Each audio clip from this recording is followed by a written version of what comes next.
Está começando pela TV Novo Tempo mais um programa Evidências, sempre em busca de fatos que comprovem a veracidade histórica da Bíblia Sagrada.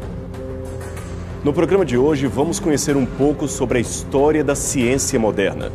Quais foram os seus pioneiros? Como a ciência afeta a nossa vida? E quais são os desafios que aguardam os cientistas nesta primeira parte do século XXI? Se olharmos bem a história das civilizações, perceberemos que desde os tempos mais antigos, a humanidade já investigava a natureza de um modo, digamos, científico. Por volta de 1950, o escritor inglês Eden Philpotts já dizia que o universo sempre esteve cheio de mágicas esperando pacientemente que nossa inteligência se tornasse mais aguçada. Por isso, o autor entendia que a busca por entendimento da natureza já é algo bastante antigo. E olha que ele estava certo. Desde a antiguidade, os egípcios, babilônios, chineses e gregos já haviam desenvolvido tremendamente a matemática, a astronomia e os cálculos probabilísticos. Basta ver a precisão arquitetônica de seus monumentos, como as pirâmides, por exemplo, ou a proximidade espantosa de seus cálculos sobre o tamanho e o peso do planeta Terra. E a Bíblia? Embora escrita há mais de 2000 anos, ela incentiva em muitas passagens o estudo e a investigação do mundo que nos rodeia, especialmente no livro de Provérbios. Um exemplo adicional de investigação natural da antiguidade está no filósofo grego Aristóteles. Ele sistematizou conceitos sobre a natureza das coisas a partir de uma série de princípios que ele chamava de autoevidentes. A sua hipótese era de que a matéria seria contínua e poderia ser dividida indefinidamente sem qualquer limite que pudesse ser, de algum modo, atingido. Bem, embora não seja exatamente nisto que os físicos acreditam hoje em dia, afinal ainda se propõe com força a existência do átomo, o fato é que, no passado, aquilo que chamávamos de a menor partícula da matéria, hoje é um elemento que já foi subdividido várias vezes. E recentemente, o Fermilab, Laboratório Nacional de Acelerador de Partículas Fermi, nos Estados Unidos, anunciou que o quark pode não ser a menor partícula da matéria. Parece que ele mesmo é formado por algo ainda menor. Até hoje, acreditava-se que o quark, dentro dos prótons, seria o bloco iniciador de tudo o que existe. Mas há cientistas que já não pensam mais assim. Vamos aguardar o resultado dessas novas investigações. Falando em átomo, outro filósofo anterior a Aristóteles raciocinou diferente dele. Seu nome era Demócrito, discípulo de Leucipo, que viveu no IV século a.C. Enquanto caminhava por uma praia, Demócrito conjecturou se a água do mar era contínua ou não. Sabia-se que à distância, a areia era contínua, mas olhada de perto, era na verdade uma grande coleção de minúsculos grãos. Ele então imaginou ainda se a água também não poderia ser igualmente constituída de pequenos grãos de água. Noutra feita, ao partir uma maçã, ele novamente perguntou se a mesma não poderia ser partida apenas porque havia espaços minúsculos dentro dela. Ele assumiu então a hipótese de que tudo o que existe, inclusive a própria alma que animaria os seres vivos, seria constituído por um turbilhão de infinitos átomos de diferentes formatos, movendo-se ao acaso e chocando-se uns com os outros. A matéria, portanto, seria descontinuada, mas, se partida, chegaria a um ponto que não admitiria mais divisão alguma. Este ponto seria o átomo. Você talvez esteja se perguntando como harmonizar Demócrito e Aristóteles. Na época, não existia experimentação e este era o grande diferencial da ciência daquele tempo e da chamada ciência moderna. Eles não tinham ainda instrumentos ópticos que permitiam verificar as suas afirmações para confirmá-las nem para desmenti-las. Também pudera. Hoje se sabe que o átomo é formado pelo núcleo e por uma nuvem de elétrons, mas ele mesmo mede 10 milionésimos de milímetro. Mas aí vem o núcleo, onde estão os prótons e nêutrons. Este núcleo é 10.000 vezes menor que o átomo. Abaixo dele, você tem o próton, que é 10 vezes menor que o núcleo. E cada próton tem uma boa quantidade de quarks, que são 1000 vezes menores que o próton. E ainda é possível que exista algo menor. É por essas e outras que hipóteses como estas de Demócrito ou Aristóteles eram levantadas, mas o processo geralmente terminava por aí mesmo. Assim, como não havia ainda uma experiência comprobatória, a aceitabilidade de uma hipótese dependeria, é claro, da capacidade de influência daquele que propunha esta hipótese. Noutras palavras, a credibilidade de uma ideia estava na autoridade filosófica daquele que a propunha. A civilização romana, para citar outro exemplo, devido ao seu gênio predominantemente prático e pelas suas preocupações políticas e militares, foi até certo ponto medíocre na busca pela ciência. É fato que os primeiros hospitais surgiram em Roma, bem como obras sanitárias e canalização de água potável e esgotos. Contudo, essas obras foram feitas quase intuitivamente, pois não havia praticamente nenhuma experimentação metódica. E assim foi por quase 2000 anos de história, até que as coisas mudaram com a chegada de novos tempos. É justamente por causa dessas limitações que, em que pese a tentativa de descrição da natureza na antiguidade, aquela que hoje chamamos ciência moderna, ou mais precisamente ciência experimental moderna, é geralmente relacionada ao período renascentista do século XIV e meados do século XV. Nesta ocasião, a Idade Média estava chegando ao seu limite temporal, deixando um saldo bastante negativo para os novos tempos que se seguiam. Eu quero contar uma história para você. A corrupção quase milenar da Igreja, somada ao surgimento do racionalismo, combinou para minar a credibilidade daquela poderosa instituição religiosa que por séculos havia dominado as diretrizes do conhecimento. Até então, o ambiente do saber era orientado pelas diretrizes eclesiásticas ensinadas na Universitas. E o que era a Universitas? Era a instituição oficial de ensino da Idade Média. Esse modelo escolar surgiu no século XI, primeiramente em Oxford, Bolonha e Paris. Depois espalhou-se por toda a Europa, afetando profundamente as formas de compreensão da realidade. Um pouco antes disto, em cerca de 800 d.C., o então rei dos francos, Carlos Magno, se tornou imperador de todo o Ocidente. Ele expandiu o reino franco até que ele se tornasse o Império Carolíngio, que incorporou a maior parte da Europa Ocidental e Central. Sua relação com a Igreja foi de extrema aliança política, tanto que, ao conquistar o reino da Itália, o próprio Papa Leão III fez questão de coroá-lo Imperator Augustus, e isto foi em 25 de dezembro de 800. O reinado de Carlos Magno também ficou conhecido como Renascentismo Carolíngio, e com as bênçãos da Igreja, ele se tornou um período de reformas e reavivamento nas artes, na cultura e na religião. Tal reforma tinha por intuito unificar o seu vasto reino, de modo que esse também foi um tempo de muitas reformas educacionais. Um monge inglês chamado Alcuino foi quem elaborou o novo projeto educacional estabelecendo um programa de estudos a partir das 7 artes liberais.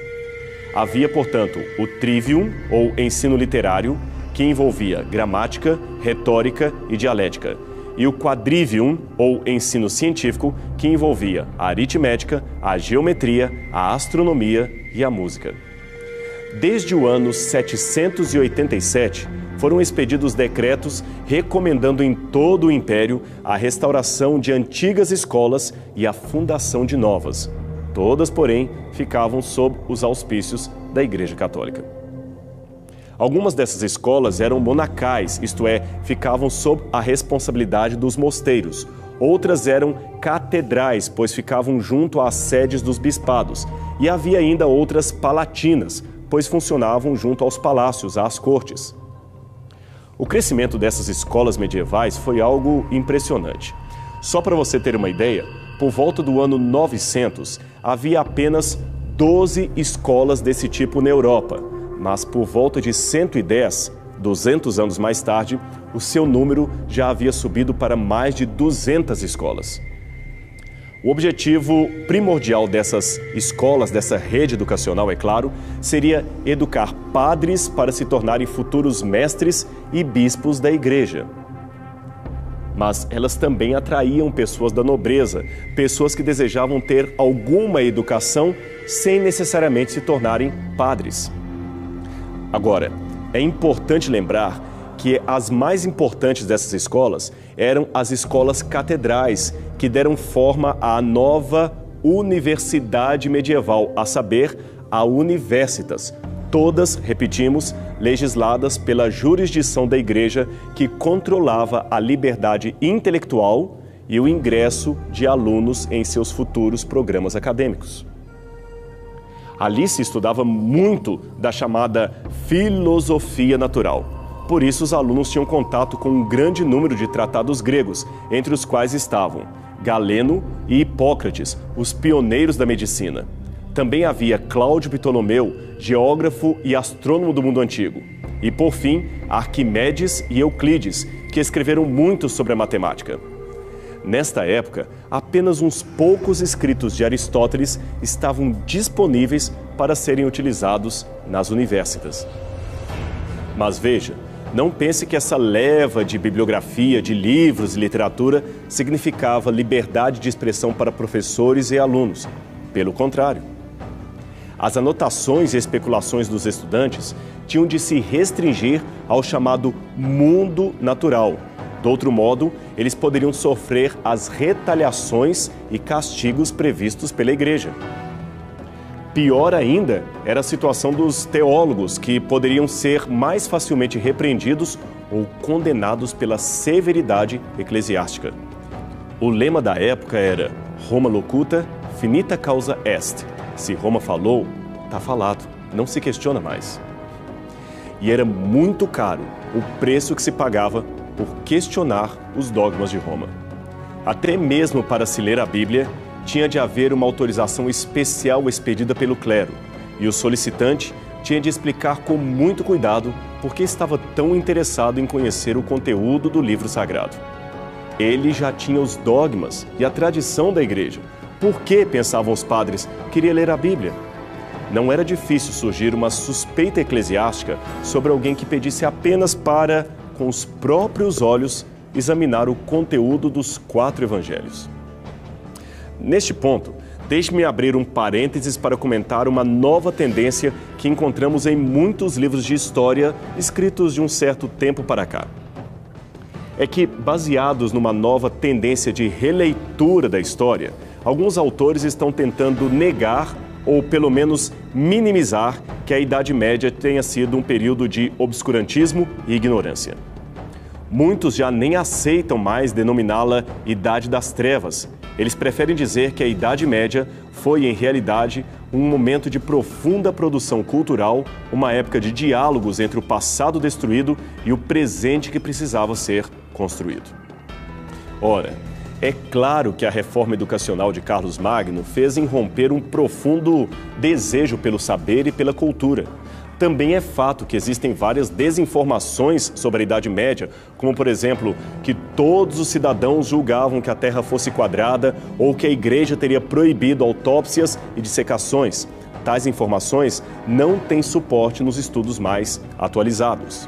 Agora, tentar elevar os padrões de moralidade, de liberdade intelectual da Idade Média, a ponto de ignorar as atrocidades cometidas naquele tempo, é um erro que não podemos aceitar.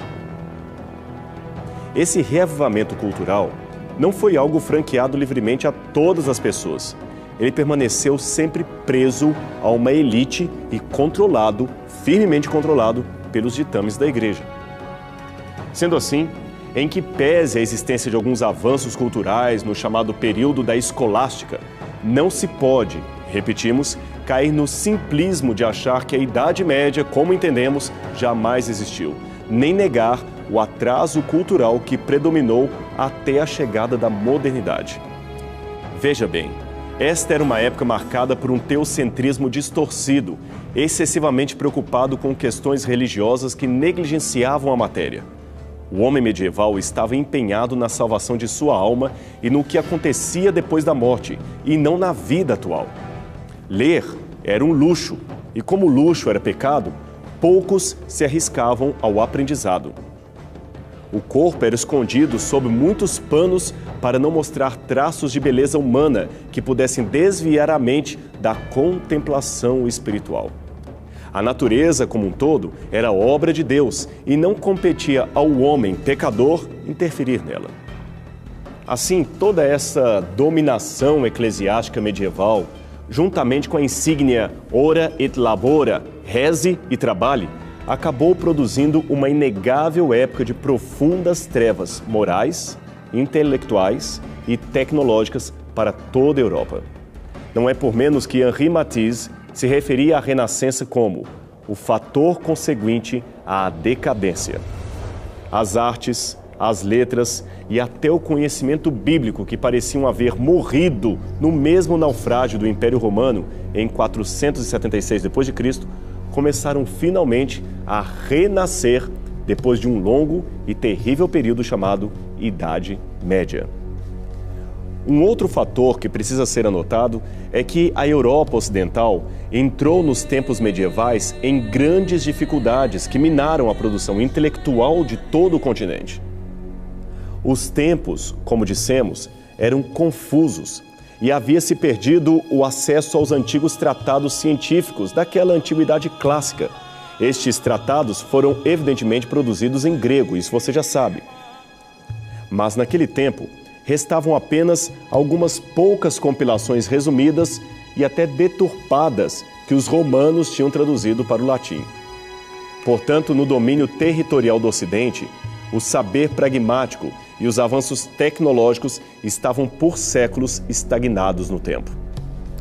Alguns conceitos começaram, na verdade, até a regredir, se tornaram retrógrados, como foi o caso da medicina e da astronomia. Os técnicos, ou mais propriamente os artesãos da época, nada mais faziam do que repetir, a serviço do rei, os procedimentos mais antigos.